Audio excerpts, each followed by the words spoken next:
Folks, welcome to this week's Bible study. We're going to start a lesson this week. As you know, I've been teaching on the fifth commandment. Well, we had to take a little variance today. I figured it would sooner or later on a topic that stayed on my heart to teach. And this may seem a little harsh and blunt, but you know that when you live in a time as dangerous as we live in, and the house is almost burnt to the ground, there's still people in there, you don't have time to tap on the window and ask them to come out. You got to break the doors and go get them. The title of this lesson is A Nation of Spiritual Retards. I titled it the other day, the girl's office said, that's a little strong, isn't it? That's not strong enough. One of them said, well, you're not supposed to offend. I said, where's that in the Bible? Well, why did he crucify Christ? Because he's unoffensive? Cry loud, spare not. I mean, we have to get to the point. Now, the retard, according to the 1828 dictionary, means this: to diminish the velocity of motion, to hinder, to render slow in progress, as to retard the march of an army, to stay back. That's what retard means. To retard, to slow down, to hinder. Right. Whenever you become a people that are so unreasoning in the way of what's right and wrong, they become robots to what they're told, and you become retarded from what you're taught in schools, in churches, and the churches are the biggest one to blame, period. That's it. The church in America today is the biggest blame for America's demise. That's just that simple. I'm putting it as plain as I can put it. Spiritual teachings are to come from the church. Is that true? Right. And they impede. And they impede more than anybody else, anything Yes. else. The public school system has nothing on the churches in America today. If the churches were doing their job, we wouldn't have this mess. If we had pastors who would preach the Bible instead of preaching platitudes, if they would preach the Word of God instead of trying to tickle ears, they would cover current events from a Christian perspective as their forefathers did, we wouldn't be in this mess today. Most people have no idea and don't seem to care to know that the revolution started because the preachers preached the Bible in the 1700s. Am I telling the truth? That's correct. Exactly right. Black Brigade. The king was more afraid of the preachers in the 1700s than he was the militias. Yes, he was. Because the preachers held in their hands the word of truth, and they told the people that the king was not God. That's right. There was no king but Jesus. Is that true? But today the churches tell you to fall in line and obey the government. Is that not true also? Now we have the Seventh-day Adventists joining the UN. Am I telling the truth? Yes, I gave you that. I'm telling you, folks, this is sad, a sad situation. We are a nation of spiritual retards. I'm going to prove something to you in a minute from a clip going to play from one of the congressmen that I really had a lot of confidence in for a while. I really hoped that he would be what I thought he was, or should be. A very intelligent man in a lot of areas, and very much right on in constitutional areas, but so far off on moral areas that it's absolutely impossible for me to support that man again. Now, why did I say that? Whenever you destroy the morals of a society, I don't care what kind of constitution they have, you destroyed society. Is that pretty clear so far? That's clear. They said our founders said our form of government is only for a self-government, Moral and religious people. moral and religious people. That's exactly right. Psalms 29, verse 27 says, now I want you to look at this very carefully. Look at this very carefully. An unjust man is an abomination to the just. That makes sense to us. Read the rest of that verse. A just man is an abomination to the wicked. Is that what it says?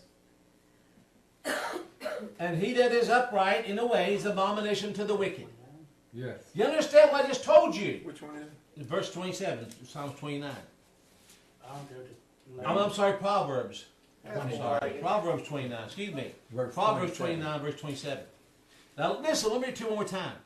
We know that the wicked are an abomination, but they consider us the abomination. That's how I can tell you, Dick Paul, that you're the problem. You're the reason. You're a hater. You're probably part of a cult. I mean, you believe in moral absolutes, you wicked man, you. You believe there's something right and something wrong, Bob. You shouldn't believe that. Everyone thinks you can do their own thing. No. But they think you're an abomination. Yeah. They do. But also in Psalm 29, verse 1 it says, verse 2, when the righteous are in authority, the people rejoice. But when the wicked beareth rule, the people mourn. Which way do you think it is today in America?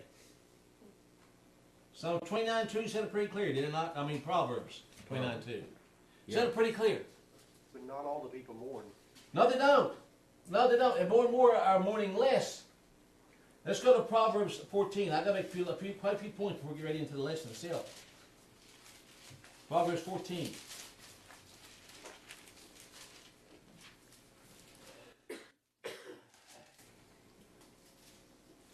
I want to look at one verse there. Phil, would you read verse 34 to us real loud and real clear? Righteousness exalteth a nation, but sin is a reproach to any people. What exalts a nation? A constitution? Righteousness. What exalts a nation? A Bill of Rights? No. Righteousness? So the thing the nation is lifted up on must be righteousness? Has to do with nothing to do with Constitution? Bill of Rights? Or the Founding Fathers? Without righteousness, all nations Turn into hell. Well, Psalms 9:17. That's Psalms 9:17. I'll get that right. See, I'm getting it right now. I'm getting better. Psalms 9:17 said this. I quote it. I'm going to read it to you, so you won't think I make it up. Don't ever take my word for good morning. If I ain't telling you the truth, you correct me. If I'm preaching Bible and showing you the truth and current events and issues, then either believe me or do what you want to. My hands are clean. Psalms 9:17 says that Wicked shall be turned into hell. the wicked shall be turned into hell, and all nations but America that forget God. No exceptions. All nations. With no All exceptions. nations, even America? Even America. But I'm an American, where at least I know I'm free. That's just because you've been told that's what you believe It's it. just so many words. Yeah, there's so many words. Mm-hmm. All nations that forget God are turned into hell. That is not eternal hell. That's right here in real time and real space, because nations will be judged in eternity. They're judged now. People are judged in eternity. Clear so far? Okay, let's go to Psalms chapter 11. What say that? We are judged for the sins of our leaders. We are. That's exactly right. Talk to David about that. Psalms chapter 11, verse 3. What's it say, Dick? If the foundation be destroyed, what can the righteous do? If the foundations be destroyed, what can the righteous do? Now, I want you to just stop and think a minute. If we are the believing church of the Almighty Yahweh God and His Son through His Son, are we part of the supposed righteous? Supposed to be. Mm-hmm. If the foundation be destroyed, it says, what can the righteous do? I have a question to ask. Phil, if I come over here once a day or once a week or once every year, I took a chipping hammer. I start chipping around your house on the blocks around your house on the foundation. Just a little bit here. Come back tomorrow or next week, do the same thing. Eventually, if you don't stop me and repair the damage, what's going to happen? Same as with termites. Polluted house. The house will collapse. Isn't it? Collapse. When Satan come into our midst, and he's been here since the Garden of Eden, we know that. He was here and a nation was founded. There were evil men among the good. We know there were tares among the weeds.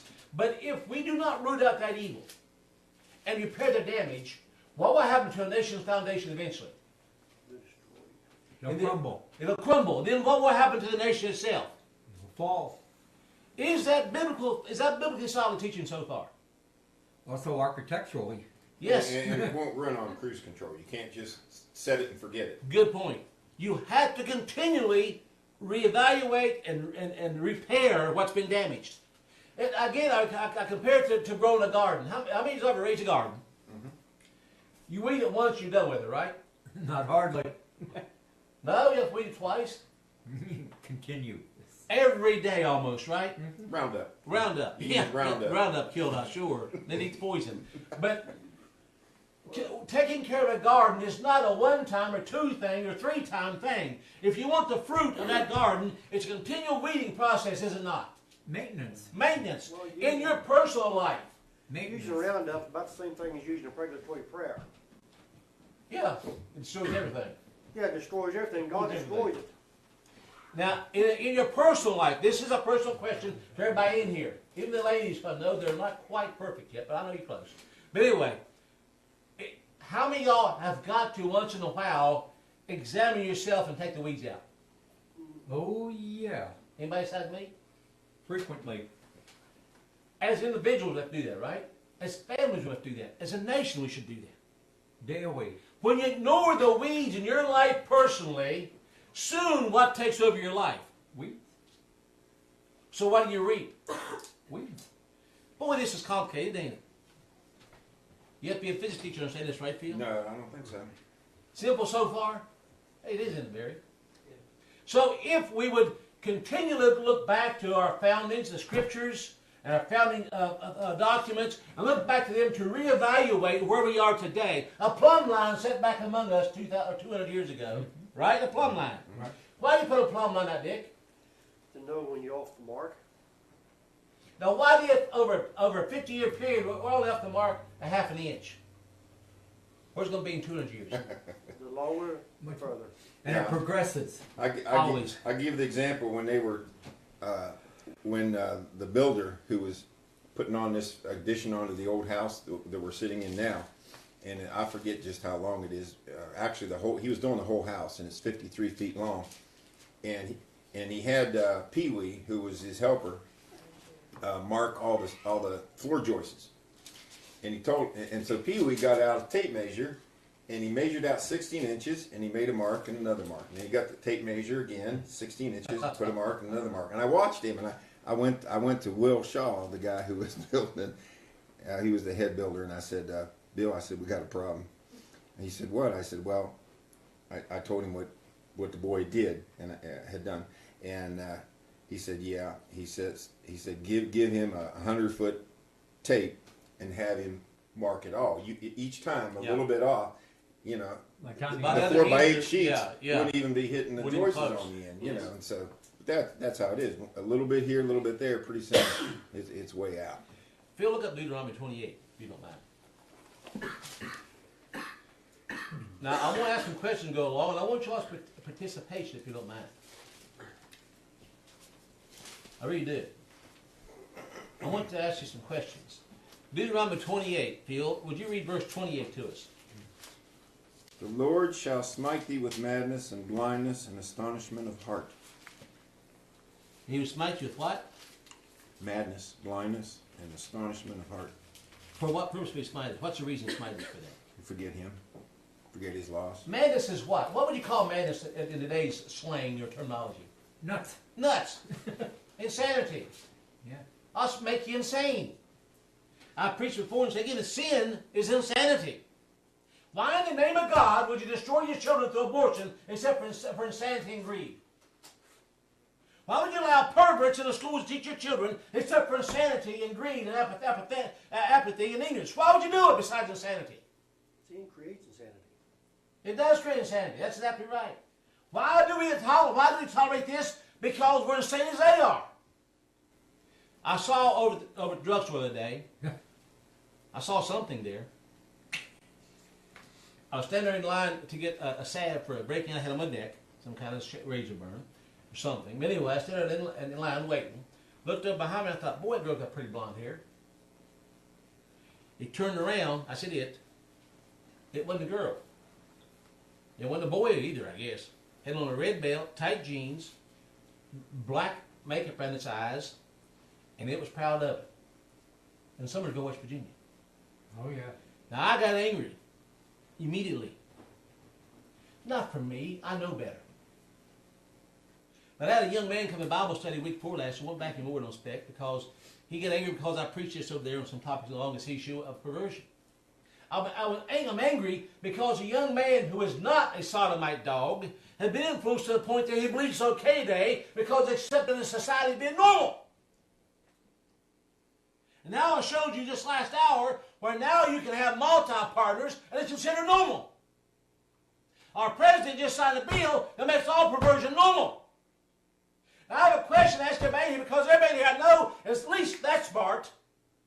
If it was an abomination and deadly wrong 50 years ago for two men to have anal sex and oral sex, eat each other's feces and drink each other's urine, why is it right today?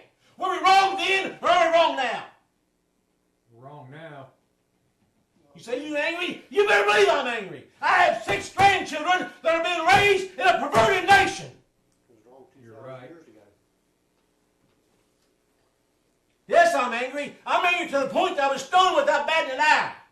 Oh, you're judging. That's right. Yep. I have the just the right to do so from the Scriptures of Almighty God. And judge me by the same standard, by the way. Yeah, I get angry. How do we get so far at the plumb line of even 50 years ago where this was a complete abomination and completely absurd in believing this, to think this even? How do we get from here to here? Incrementally. It's called spiritual retardation. Creeping incrementalism. Someone started compromising, did they not? Yes. Someone impeded our growth spiritually, did they not? Did they not? They did. You know, the founders of the nation, the Puritans, believed in purism. They Right. believed in a right and wrong, and you don't compromise. And it's been lost. Would you call this a kind of witchcraft?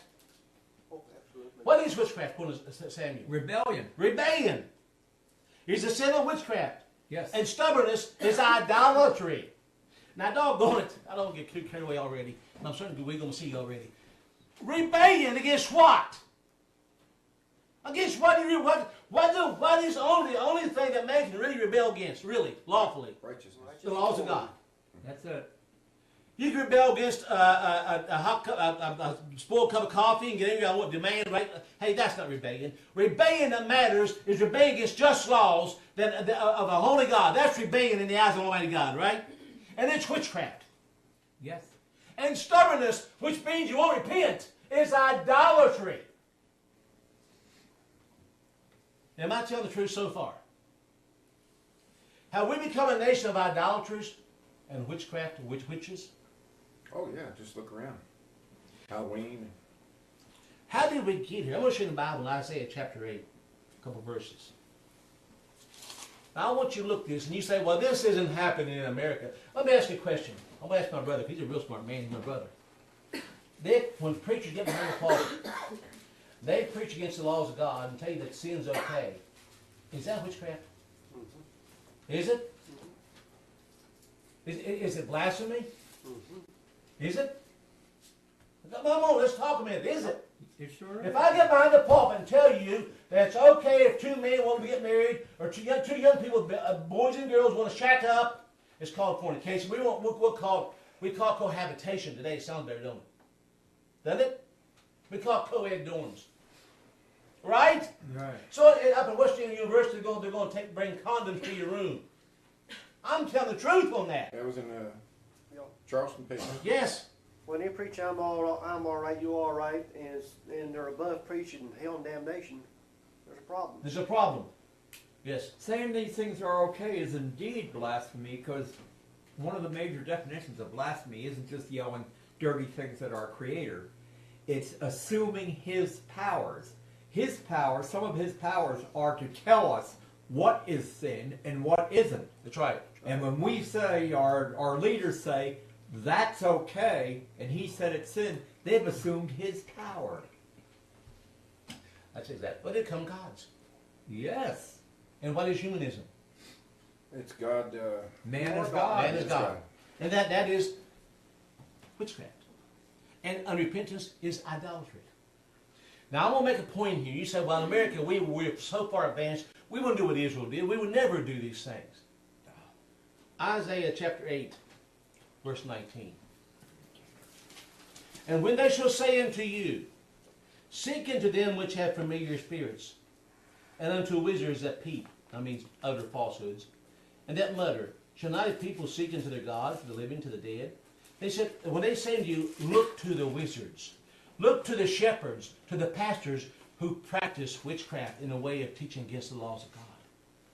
Look to them for the answers. It says, verse 20, to the law and to the testimony. Now listen very carefully. To the law and to the testimony. If they speak not according to this word, to the law and testimony, it is because there is no light in them. Amen. How clear is that, Bill? That's right. So how come? Why is it? I'm a radical. How did I get from being what the Bible says as preaching the gospel to a radical today? How did it all of a sudden flip-flop to the point where I'm the one abomination, and they're the ones right. They're called light, darkness, and darkness, light. We're getting there. Look how many presidents in the past went to witchcraft, wizardry. Reagan. Yeah, Oh, yes, yes. Yeah, Hoover, all of them did. Johnson. We went from a nation that was founded by mostly Christian, I didn't say all, mostly Christians and Christian influence. Yes. Our Supreme Court has ruled that we're a Christian society. That was in the 1890s. Yes. Patrick Henry said this was a nation founded by Christians on Christian principles. Yes. The first Supreme Court Justice, help me. First Supreme Court Justice, the head justice. Anyway, said that we were a Christian nation and it behooved us to elect Christian leaders. I think he John did. Jay. Jay, yeah. John Jay. Now, this is so important. How do we get from that to a Muslim in the White House? A non-citizen Muslim. How did we get there? Yes. What happened? Someone had to compromise. Someone had to start teaching compromise. What made us as a nation of spiritual and mental retards. Amen, that's good preaching. Can I say that a lot of them, going back further back to Johnson on the war on poverty, I would say he bought the election. Say, I'll raise your food stamps, I'll give you SSI, I'll give you disability, I'll give you housing, Great I'll Society. give you free education. Johnson did it. And wouldn't that be a buying the vote? Absolutely. And Sure. Roosevelt did it. Yeah, The go New way back. Deal. We're getting the ultimate New Deal now. Oh yeah, But we're getting a new shaft. yeah. The people Well, going to buy the vote for the person that fills their wallet. Yeah. Isaiah chapter 5. Isaiah 5. I would to God if I could tell you that things are turning around for the good. I really wish I could, Barry. I wish I could tell you that we're coming back around to the laws of God. We're going to be good. We're going back to the Constitution and Bill of Rights. I wish I could say that. I really do. I wish I could say we have a man now in office somewhere in this country that I'm convinced is so solidly Christian above all Right. and constitutionalist. Godly man. Line. I wish I could say that. I really wish I could say that. I really mean I wish I could say that. I wanted to have hope in somebody that had a chance to get an office that maybe they could change it for our children's sake. Didn't you? Yeah, not going to happen. I wanted that. I really did want that. Is it okay to desire that? Not going to happen. That's good. I mean, I wanted that. I yearned for that. Well, I'm only a man. I want hope. I know my hope's in Christ. I realize that. I'm not excluding it at all. But I wanted really to see a chance for my grandchildren to be raised in a society that I enjoyed even back in the 50s. Back then we had hope. Yes, we that did. this was a good We even had a moral basis. Right. We did. Yeah, it was already altered, but we had some moral basis. Yes. But Isaiah chapter 5. And I know we think, well, this is Old Testament. This is not going to happen in today's society. We're too enlightened. That's why we have a problem. We're too proudful, aren't we? Mm-hmm. Isaiah chapter 5, verse 20. Woe unto them that call evil good, and good evil. Now wait just a minute. Let's just go back to two main scenes in America today. 1973, we done what? Started what? To unborn babies. Abortion. Legal murder. Up until that time, it was against the law to murder an unborn baby. That's right. Because it was a human being. So the Supreme Court ruled that was wrong. So the Supreme Court overrode all the laws before that in this nation. Now we have 9 people in the Supreme Court. They overrode all the laws of that before in history. Overrode God's law. Exactly. But I'm just don't talk about man laws now though. Right. Up for 1,900. Up until 1903, which made us about 200-year-old nation at that time. Mm-hmm. They had laws in this country on the books against murdering unborn children. Yes.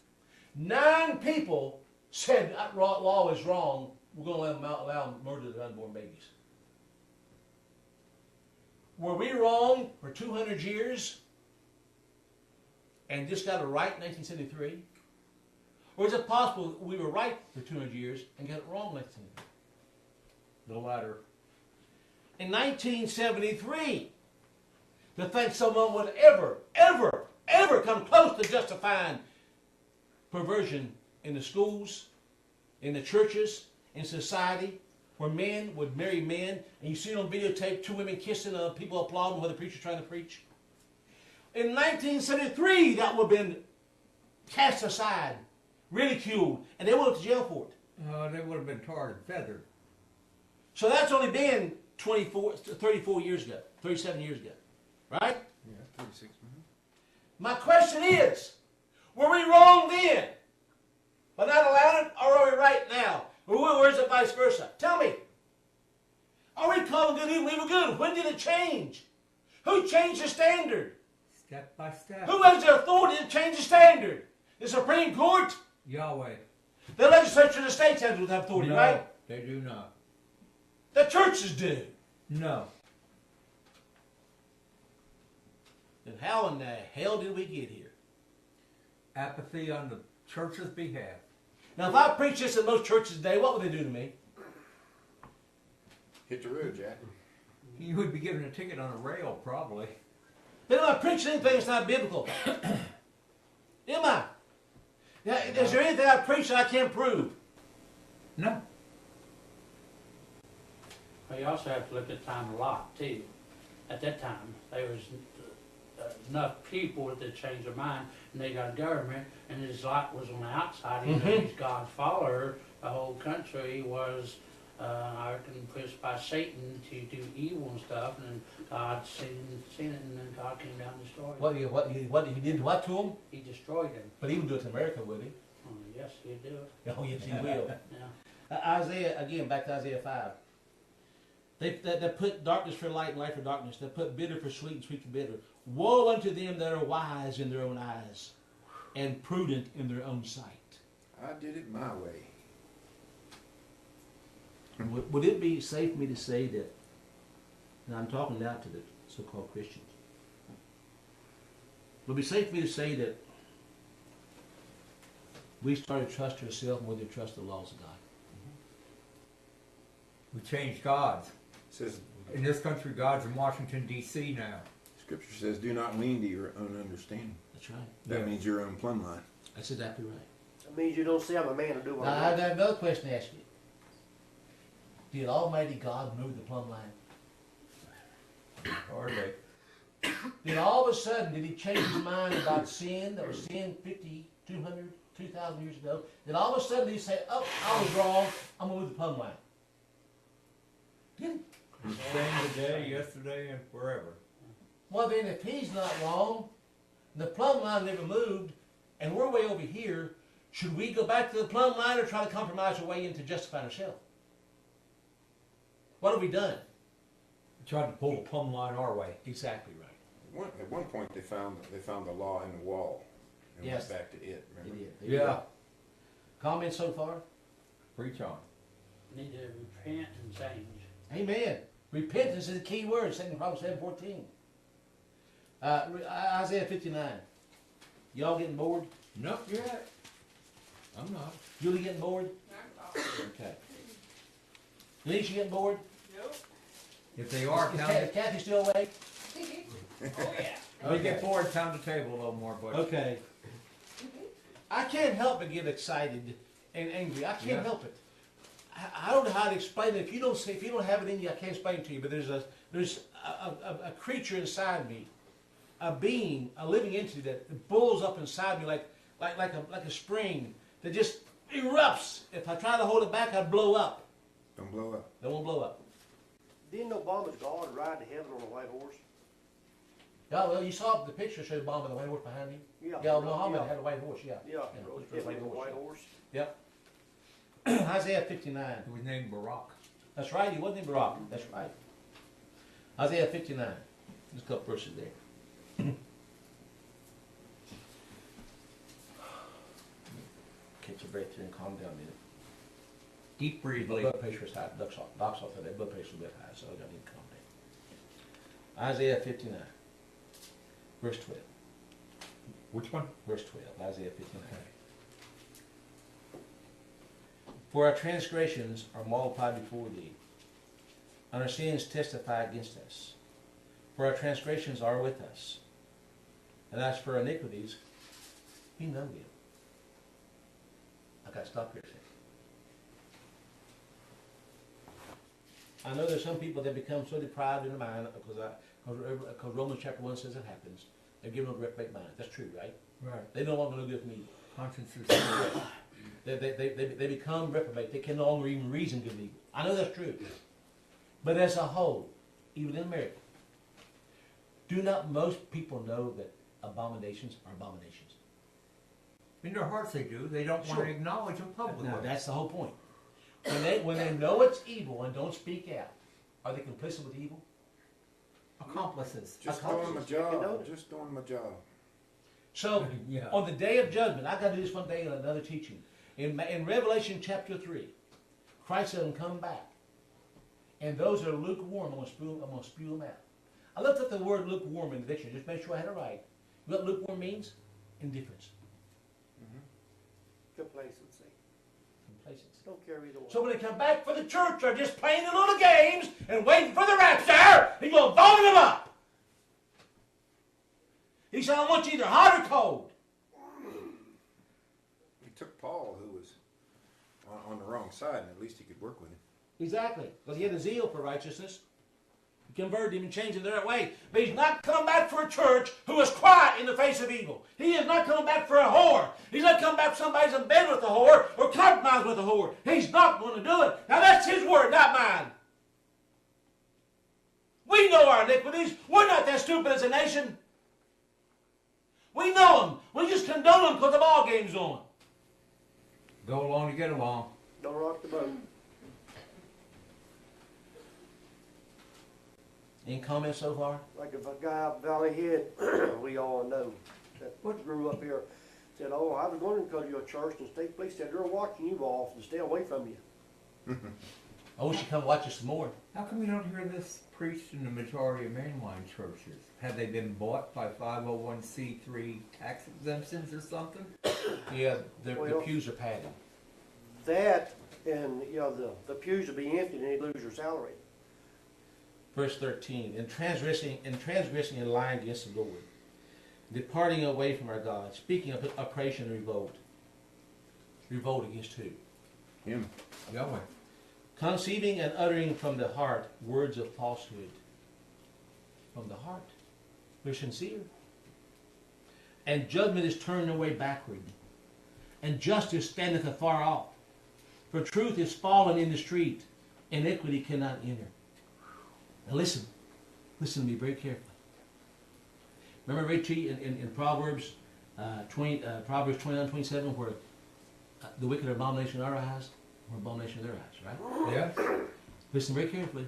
Verse 15. Yea, truth faileth, and he that departeth from evil maketh himself a prey. Sure. P-R-E-Y. Prey. What is prey? When a lion is stalking his prey, what's a prey? Supper. They exactly supper. That which will be consumed. Absolutely. So when the truth falleth and righteousness is gone, those who depart from evil become the prey to the evil. Oh, yeah. In my last book, I wrote a statement I made. This is paraphrased. But it's impossible. Now listen to me. It's impossible. It's impossible. It's impossible for a righteous man to peaceably coexist with evil. It is impossible. Righteous man in an unrighteous nation is always prey. His soul is vexed, is it not? And the Lord saw it and displeased him that there was no judgment. Everybody knows Hosea. Let's go to Hosea. I got a good friend in Valley Head, Butch knows him real well. Said, "I don't like to watch the news or anything like that because I don't want to know what's going on." Hosea chapter 4. Hear no Willful evil, see no ignorance. evil. Willful ignorance.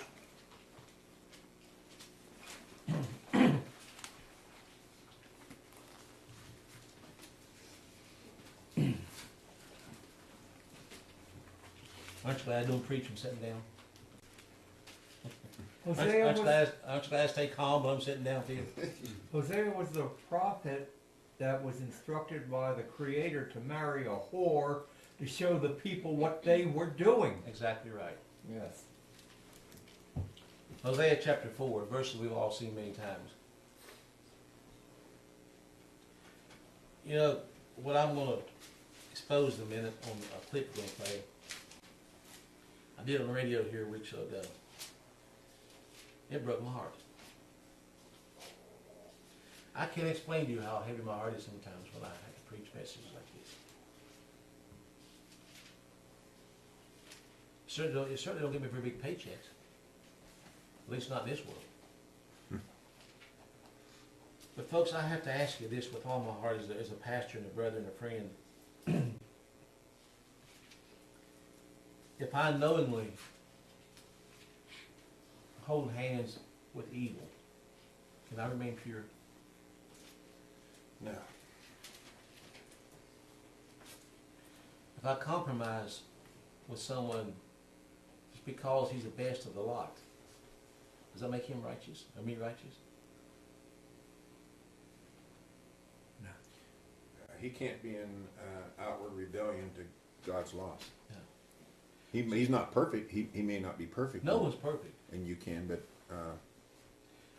To vote for lesser two evils, It's evil. it's two evil. Isn't it? it's evil.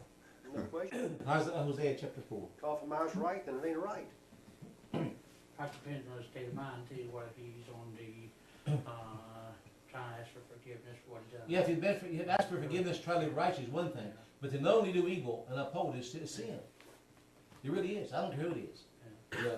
I mean, I don't care if it's a preacher or a politician, whatever it is. If I know the man's evil and I support him, I'm evil too. That's right. Hosea chapter 4, verse 6. My people are destroyed for lack of knowledge. When the preachers and the pastors and the politicians teach impurities and abominations, and they retard the people's spiritual growth, can we call them spiritual retards? Mm-hmm. Huh?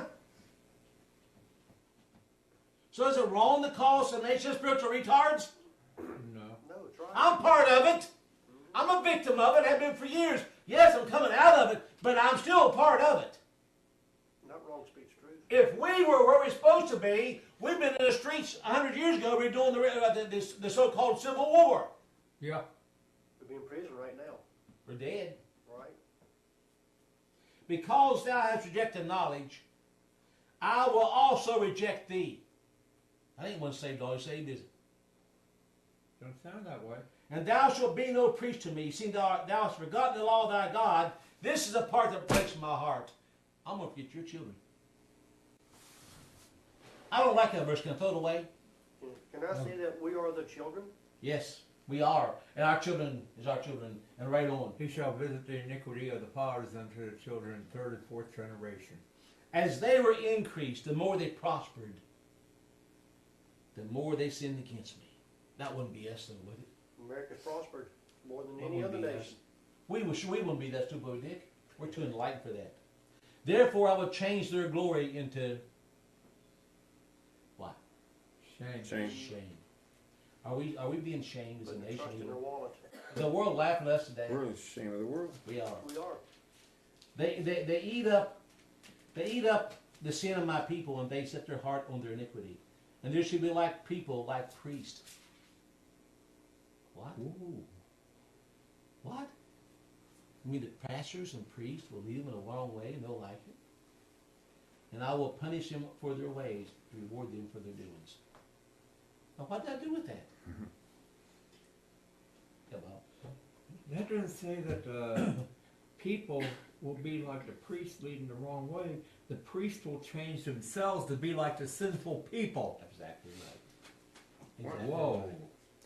One time I was listening to a shortwave program, and the host was a Jew,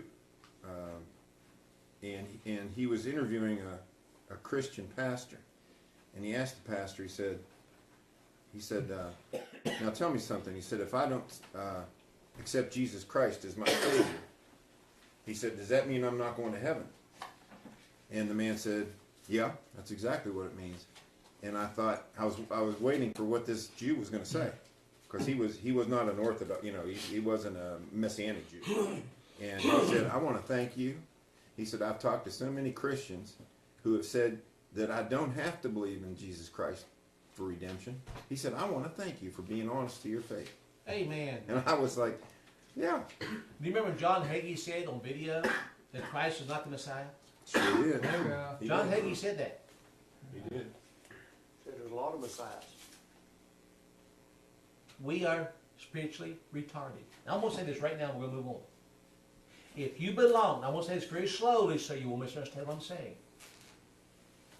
If you belong to an organized denomination, you are part of an abomination.